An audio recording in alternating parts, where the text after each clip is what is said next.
Eh bien, Ugraine, nous retrouvons notre journaliste Flore Chéry qui travaille à union.fr et qui se coupe un peu les cheveux en quatre aujourd'hui. Bonjour Flore. Bonjour Brigitte, vous m'avez piqué ma vanne. Oui, je vais vous parler, je vais vous parler cheveux aujourd'hui. Vous parler des injonctions faites aux femmes, notamment l'injonction à la maternité. Et je vais vous parler cheveux et vous allez voir, c'est politique un petit peu aussi. Alors, avant de lire La Vénus rebelle d'Aurélie Marchis, qui sort tout juste aujourd'hui aux éditions Le Duc, jamais je me serais dit que ça méritait plus de 3 lignes dans une chronique, cette histoire de cheveux. Mais Aurélie, à travers ses pages, a réussi à me convaincre. Elle raconte son histoire personnelle, toute bête. Elle a toujours aimé changer de coupe de cheveux dans sa vie, si bien qu'un jour, elle décide de se raser le crâne. Et là, beaucoup de choses changent autour d'elle. Bon, déjà, on ne l'appelle plus par son prénom, mais par des surnoms. Sinéad O'Connor pour les plus anciens, Britney Spears pour les plus jeunes. Ses amis s'inquiètent de savoir si son mari était d'accord pour cette coupe tout à fait insolite, comme si la coupe de cheveux devenait une décision à prendre collectivement, un petit peu comme acheter une maison ou faire un enfant, justement. Alors, vous allez me dire, les cheveux longs, soyeux, sont un marqueur de beauté, et ce, dans beaucoup de cultures différentes et anciennes. Donc, à coup sûr, si on les coupe, peut-être qu'on va s'en les dire, ou du moins être perçu comme laid, surtout quand on est une femme.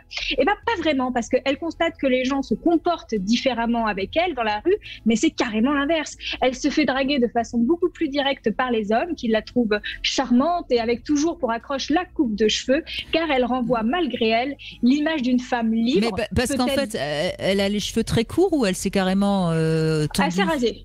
C'est tondu. Ah oui, donc elle a carrément plus de cheveux, donc. Oui, alors peut-être qu'il y avait quelques petits millimètres, mais oui, elle a tondu, elle a rasé, tout à fait.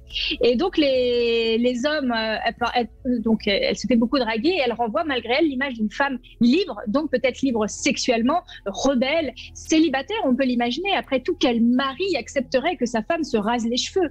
Et certaines femmes la regardaient également différemment, avec plus d'envie, puisque les cheveux très très très courts, voire rasés, peuvent être un marqueur d'homosexualité. Elle a également reçu quelques questions sur sa vie sexuelle de la part de ses amis, genre comment vous faites au lit? Parce que oui, nos cheveux peuvent être un accessoire coquin, ils se tirent, ils s'agrippent, ils caressent la peau. Donc quand il n'y en a plus, comment on fait? Elle a dû même avoir une discussion avec son mari car il n'osait plus tout simplement lui toucher la tête. Donc à travers un acte qu'elle pensait tout simple, à la fois moderne et pratique, plus besoin de tenir un calendrier sur les jours de shampoing, plus besoin de s'emmerder à la sortie de la piscine, elle s'est rendue compte que cet acte était plus politique qu'il n'y paraît, en tout cas pour elle. Et qu'il est parfois plus simple de se conformer aux normes, quitte à passer 10 minutes de plus dans la salle de bain tous les jours pour lisser nos tignasses rebelles, que d'affronter le monde en devant tous les jours s'expliquer sur pourquoi on ne veut pas rentrer dans le rang.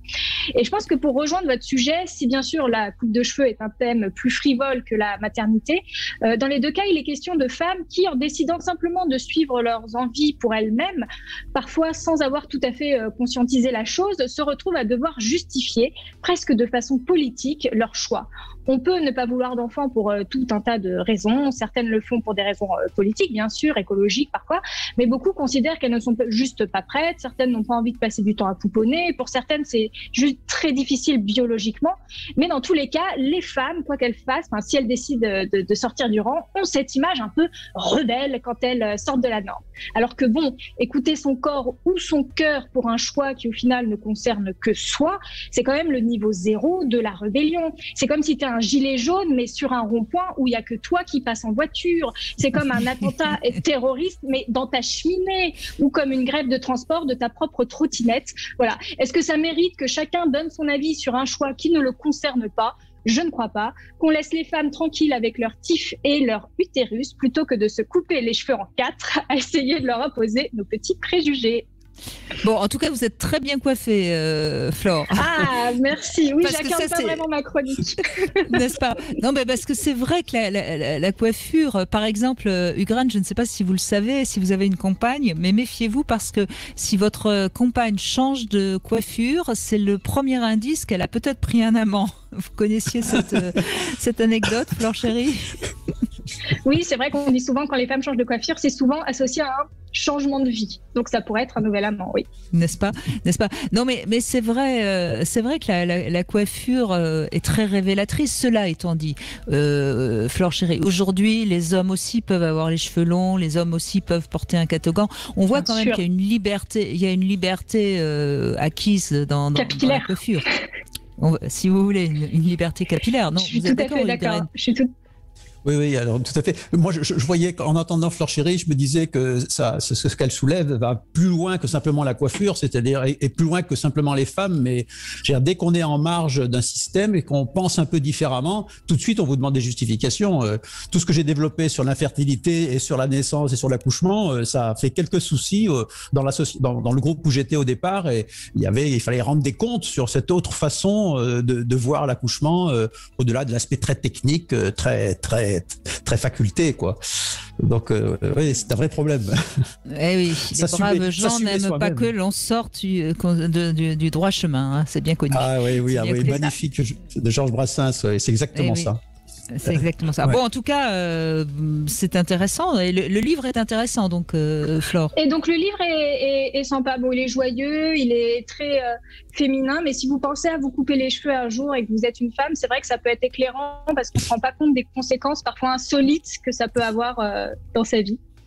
N'est-ce pas? Bon, eh bien, merci, Flore Chéri.